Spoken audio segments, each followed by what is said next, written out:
Hello everyone and welcome to a market update. Today is the 14th of January. It's Tuesday. First of all, Happy New Year to all of you. I do hope that you've had a wonderful Christmas and New Year break. I certainly had a nice time having some time off with the family, doing a little bit of traveling. Went down to Hobart in Tasmania. If you haven't been there, and I have no excuse because that was the first time I've been to Hobart and to Tasmania. You must go. It's absolutely gorgeous and reminded me of Queenstown in New Zealand. But of course, this isn't a travel blog. This is about markets.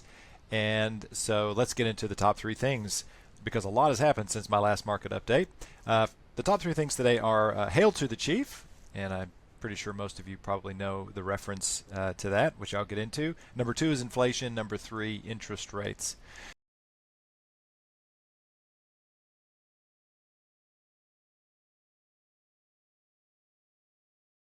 So, hail to the chief. In 6 days and counting, we have Mr.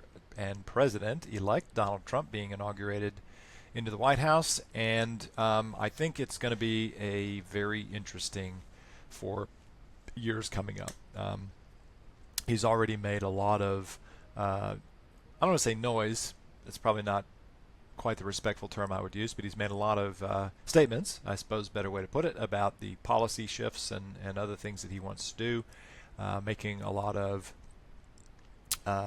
statements on things like tariffs, immigration, defense, Israel-Palestine, all this stuff. And so I think he's going to hit the ground absolutely running. He's only got 4 years to make a pretty significant impact on the U.S. and the world. And I, for one, think he's going to be fine and will do a good job. The Congress, being fully Republican, isn't going to give him carte blanche because there are certainly plenty of people that don't like him in the Republican Party. And certainly the Democrats loathe him, as far as I can tell. But nevertheless, and I'm going to get into this in a moment, nevertheless, the Trump election has put a tailwind into a number of things, not least of which is what's on your screen right now, which is the slide showing small business confidence. And there's two key things I want to just focus on in this slide, which is the first time Donald Trump won, business confidence shot up and went to an all-time high. And of course, we had 4 pretty good years of economic activity there. Then and interestingly enough, when Biden won, confidence and business confidence plummeted, and it's coming off a pretty low level, only seen previously in around 2008-9 when we had the GFC crisis unfolding. But this recent Trump victory has again seen a big spike in small business confidence. I think this is good, and I think this is going to definitely be putting a tailwind to the economy. Part of that confidence, I think, is the fact that Donald Trump is pro-business. He's pro-cutting taxes. He's pro-America. And yes, I'm in Australia right now. I am an American, and I think that being pro-American is not a bad thing. I'd like us to be pro-Australian when we make policies for Australia. But nevertheless, that's going to, again, not to say it a third time, going to put a tailwind in the economy. One other slide I just wanted to focus on, and what I'm flicking through here is the recent Hedgeye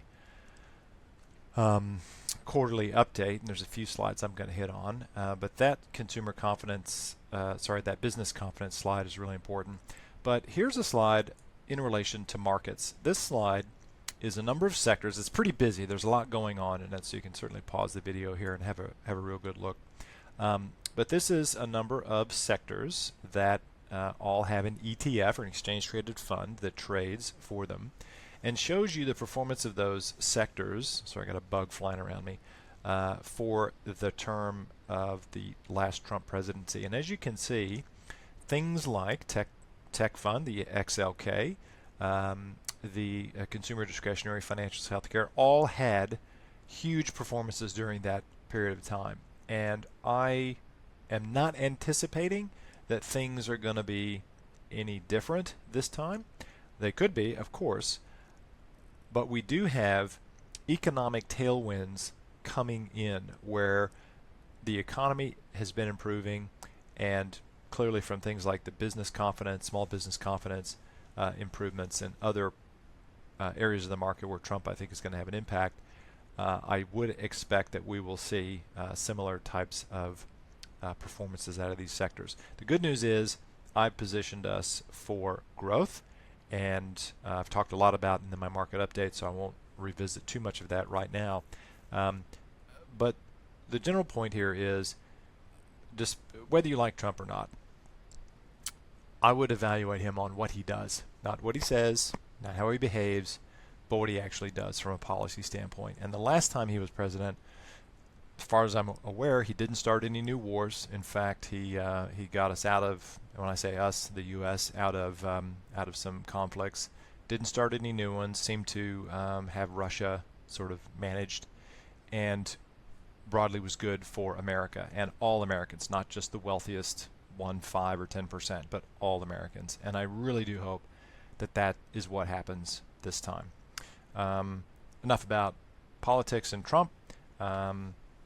Let's talk about inflation. This is where we really have a serious issue unfolding, I think. I've talked a lot about inflation and certainly its ravages, but inflation has reaccelerated. And this chart is of real-time data. It is not a projection. It is a chart as to what has happened.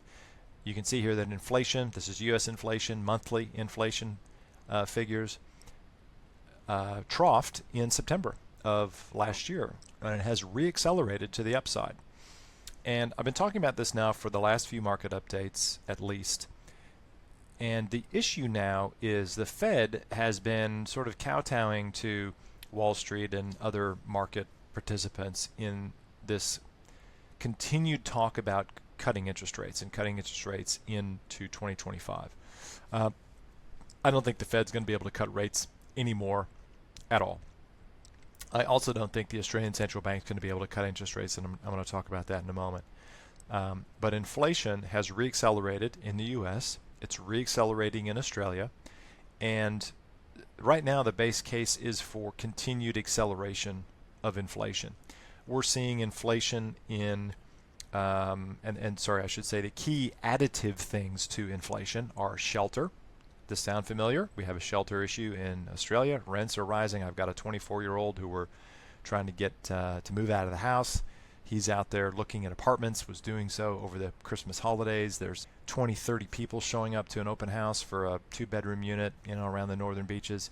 So it is difficult out there. There's not enough shelter that's being built, so it's putting upward pressure on the price of shelter.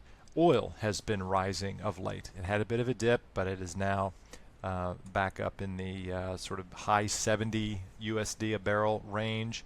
You've probably seen that at the pump recently. We have things like global shipping costs are on the rise, probably because fuel costs are on the rise, but certainly global shipping costs feed into everything. You wouldn't think so, right? Like you would think, oh yeah, shipping costs, they're up, whatever, 10%. I don't know. I'm just making that number up. But to someone who isn't hearing this or isn't trained to think about this stuff, you'd probably go, yeah, okay, no big deal. But it is a big deal, because if you consider that, a lot of stuff gets moved around the world in both ships and planes, the rate of global shipping moving higher is a problem for the goods and things that we buy, a lot of that are imported into this country. And we import a lot of stuff, not least of which is energy. We've seen the energy complex broadly rising. Natural gas is a great example of that. It's appreciated something like 20% in the last month. That's in the US dollar basis. And just broadly, we're seeing the cost of food, fuel, shelter, insurance, you name it, and of course all these wildfires that have been happening in California, billions of dollars of losses. And for any of you who have family or friends in California, I hope that they're safe and that they haven't been impacted by these fires. But nevertheless, that's going to be massive losses to insurance companies to the tune of billions of dollars, and that's going to have an inflationary impact. Certainly, people sort of sometimes argue that it's good for the economy because all those things that were destroyed have to be rebuilt, but all those materials are going to get used to rebuild houses that were otherwise perfectly good and standing, say, a month ago, and maybe those resources would have been able to be shipped to Australia or somewhere else around the world to build housing. Now have to go to places like California, or will go to places like California to rebuild housing there. So inflation is sticky, and it's hanging around, and it's reaccelerating. And my point about all of this is to say that it's going to pose continued problems for monetary policy, insofar as they will not be able to cut interest rates. So if you are in the camp of you're hoping for or believing any of these economists at the moment who are predicting that the RBA is going to cut rates, I would say not so fast, because here's what will happen to our currency if they do that. So right now, the Aussie dollar, and by the way, and I say it all the time, and I hope you're getting the gist of this, which is that we import a lot of inflation. When our currency weakens against the dollar or the euro or the yen, but specifically the dollar, because 90% of global trade is settled in the dollar. When the Aussie dollar goes down against the US dollar, things are more expensive to us. Inflation, therefore, is imported to Australia. And I want a strong Aussie dollar. I want our economy to be ripping, and I want a strong Aussie dollar because, frankly, when I go overseas, I want to be able to buy more with my Aussie dollars, because that's what I earn a living in, and all of you similarly. You want your dollar to go further. And so at the moment, we've seen the Aussie dollar back in September of last year. Interestingly, that coincides with the low of inflation. Around the 70-cent mark. It is now around the 61.5, 62 cent mark. That's a pretty significant drop. That's over a 10% decline in the dollar, or roughly a 10% decline in the dollar. That's going to equate to at least a 10% increase in the costs of the things that we're importing. And with all those other pressures that I just mentioned, who knows, could be even more. So inflation is a serious problem and will continue to be managed by the central banks. And again, I wouldn't be surprised if we see no rate cuts in both the US and in Australia for some time. If we do possibly see a rate cut, like if the RBA was, and I'll say it, dumb enough to put through an interest rate cut at this point, it would probably juice up inflation in Australia, and they'd either have to roll back that cut immediately or simply say, that's it, no more rate cuts. What it would do to the currency, who knows? I mean, I would hate to see our currency drop into the 50 to 60 cent range. That would just be a disaster. And it actually reminds me of when I originally came out to Australia, I think around the early 2000s, when the currency dropped significantly. But I think we had like a recession in Australia around that time. I'd have to go back and look that up. But in any case, it was great because I had a pile of money in the U.S. that I was happy to bring out here, but I don't have that pile anymore. So, the currency devaluing doesn't help me. In other words, I want a strong Aussie dollar. Let's make Australia great again. Said tongue-in-cheek, of course, please.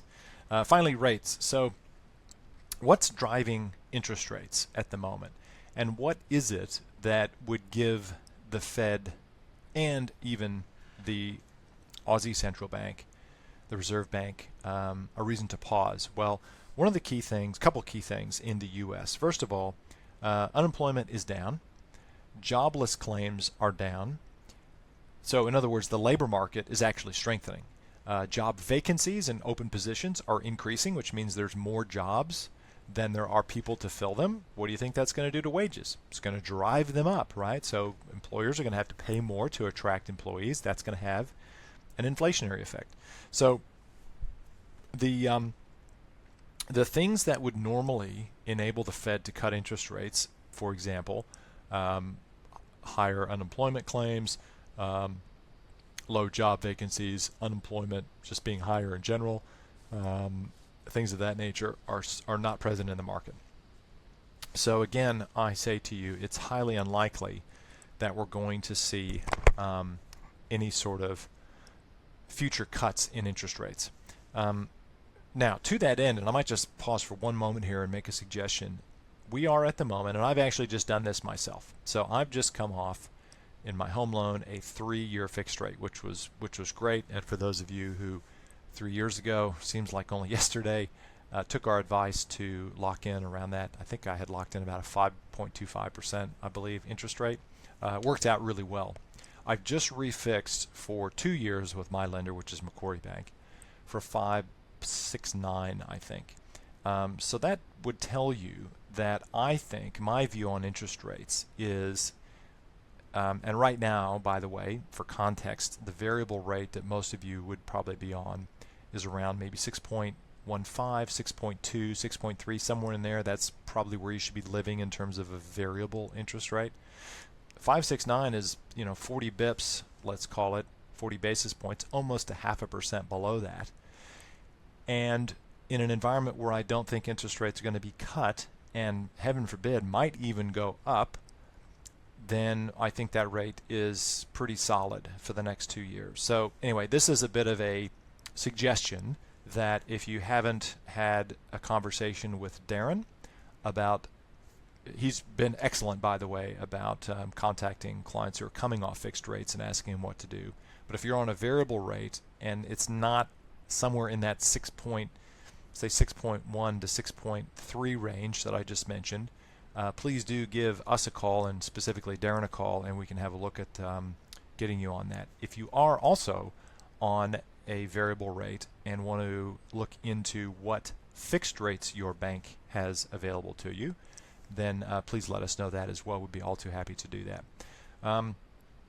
Finally, let's just quickly talk about, again, and reiterate what the next 12 months is going to look like. And I've shown this slide before. It's always good to go back to the data. This is the projected monthly quad outlook in the U.S. for the next sort of 12 months. It's a little bit, I think it's about 10 months to be exact, but it goes through to November of this year. And as you can see, the general mode that we're in is a quad 2 or 3 environment. In that environment, we are looking at inflation being elevated, interest rates staying fairly much where they are. Hopefully, we'll get to a point later in the back half of this year where we will be able to see the Fed cut rates, but I can't imagine that they're going to have a situation where they'll be able to do that. And growth is generally improving, so growth as in GDP. So quad 2s are the quads where we see growth accelerating. Quad 3 is generally where growth is flat or a bit stagnant, but inflation is up, so that's that stagflationary quad. And if you, and I'll just show it again, if you have watched anything recently where I've talked about the playbook, I just want to remind you that generally in quad 2s and 3s, this is where we're living in these two columns. And the best equity sectors, best style factors, you may recall I've mentioned this before, and for anyone seeing this for the first time, welcome to the market updates. Please watch them as regularly as you can because there's usually a lot of really interesting information in them. A lot of repetitiveness, but it's good to repeat and to refresh on what it is we're doing to pull back and continue to have that high level macro view. When we're in quad 2 and quad 3, we want to be living in the secular growth and the growth part of the market, and specifically in the tech part of the market. So tech features in both the quad 2 and quad 3 and quad 1 for that matter. We have one quad 1 potential, I think it was in June or July, and that secular growth, momentum, high beta, those sorts of things are all sort of growthy and a part of the market where we just want to continue to focus our investing efforts.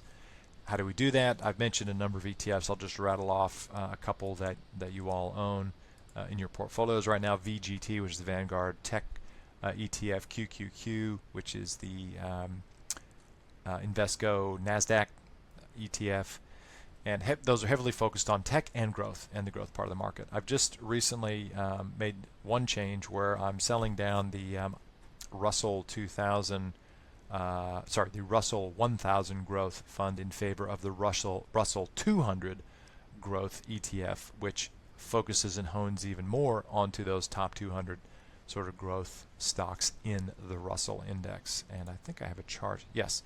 So I have a chart of this is IWM. This is the Russell 2000, which is a huge, broad, very broad index of the Russell. The Russell broadly as an index, that 2000 is in a bear market, and but the Russell 200 growth will give us that growth exposure, but also cuts out a lot of the really small caps and all that stuff, which doesn't have that that sector style that I'm referring to here, which is the high beta or growth or secular growth characteristic. I hope that makes sense. If not, I'm just going to keep repeating it and talking about it, and hopefully you'll start to catch the drift of these things. If it's not quite making sense, bear with me. It will one day as we continue to talk about this stuff. Finally, last couple things. Volatility has spiked. This is kind of an interesting situation at the moment, where volatility has gone in both the VIX, which is the S&P 500 volatility index, the NASDAQ, the VXN volatility index, and the Russell volatility index are all sort of hovering around that 20, and in the case of the VIX, VIXN, which is NASDAQ, and RVX, which is Russell, are nudging just above the 20 level, which kind of puts them in the chop bucket. For those of you who are familiar with the 3 levels of volatility that we look at: investable bucket, chop bucket, and the F bucket or the no-go bucket. We're nowhere near the F bucket, and I hope we don't get there for any particular reason. I think perhaps some of this volatility has to do with people positioning for the Trump inauguration, and just like the election, possibly thinking that, I don't know, something bad's going to happen the day he takes office. Hopefully that volatility, we'll see it come out of the market in the next 7 to 10 days, and we will then also, of course, have clarity on what Trump's initial out of the gate things that he's doing look like, and then hopefully just get back into everyone being fairly calm, markets just kind of ticking along, and we're going to be having an earnings season kicking off here very soon. So as we start to see companies reporting earnings and then providing forward guidance, that's also going to give us a little bit of insight into whether the market's going to continue on a big run or not. But again, in looking at the slide on the quads, because we're looking at the next 6 to 8 months being quads 2s and 3s, the focus is on the growth part of the market and just really staying pat. We're going to see events like what we've had in the last couple days, a bit of volatility, a bit of sell-off in the market, particularly in the crypto space. It's gotten beat up a little bit, probably because interest rates have moved higher. The bond market is signaling that it doesn't believe inflation is falling, and that typically will and the dollar, of course, has been very strong. That has a correlation to things like your cryptocurrencies, in particular Bitcoin, and to gold, and as such, I think that's why we're seeing that volatility in the crypto space. I did try to find it. I had it open for another client earlier today, and I for some reason couldn't find it and just needed to get this done. But what I was going to show you is we've had a Bitcoin halving in the first of this year, and or no, actually, sorry, when was it? It was about, when was it? April, I think, of last year we had a halving event, and it happens every 4 years. And if you look at a chart of Bitcoin and its halving, what happens is over a longer cycle of about 4 to 5 years, let's say Bitcoin halved it. The last halving, I think, was around the 20-something thousand level, and it went up to 80,000. If you're thinking about getting into cryptocurrencies, you don't have to worry about that, because I've already thought of that, and I have mentioned this in a few market updates. There's a couple of holdings that I've got in accounts, one of which is MSTR, which is MicroStrategy. That company buys and holds Bitcoin on its balance sheet, and as such we get exposure to Bitcoin by owning that equity. It's a bit more liquid, a bit easier to deal with than trying to set up a cryptocurrency account and owning the coins themselves, and it's sort of my preference, unless you want to own that asset probably for a long term, like 10 to 20 years, in which case I'd suggest you should probably set yourself up with a Bitcoin, Coinbase or there's a few exchanges around, but get on one of those exchanges and own the coin on an exchange like that. Otherwise, you can just leave it to me, and I will get us exposure to those things, and then get out of that when the time comes. And just on that very quickly, and then I'm going to wrap it up. Bitcoin and pretty much most asset classes do not like Quad 4. Now the question about this Quad 4 that you can now see, as I pointed it out here on your monthly quad map in July of this year, it's August with the Quad 1, and then again around November. One of the things about a Quad 4 is it could be what's referred to as a shallow Quad 4, which has the characteristics of even being a little bit Quad 1 like. So as we go through this year, I won't be at the moment too concerned about these two Quad 4s, but as we move closer to these months, in particular probably May and certainly in June, I'll be looking at what's the economic data looking like, what are the what's the direction of that data, has the rate of change changed, is it declining instead of increasing, things of that nature, and then make a call on whether or not I'm concerned about that month being some sort of disastrous month. Unlikely, but look, I reserve the right to change my mind as the data changes and tells us a bit more of the story. So with that, I'm going to say once again, Happy New Year. Welcome back to work and to whatever. Welcome to 2025, and this will be the first of hopefully around 50 market updates for us throughout the year. And please, if you do have any questions about anything, you can always book yourself into my calendar using the book a meeting link in my email footer, or jumping on the website, or sending an email to team, T-E-A-M, at intrepidwealth.com.au. And I will leave it there, and we'll say have a great rest of the week, and more to come next week. See you, everyone. Bye-bye.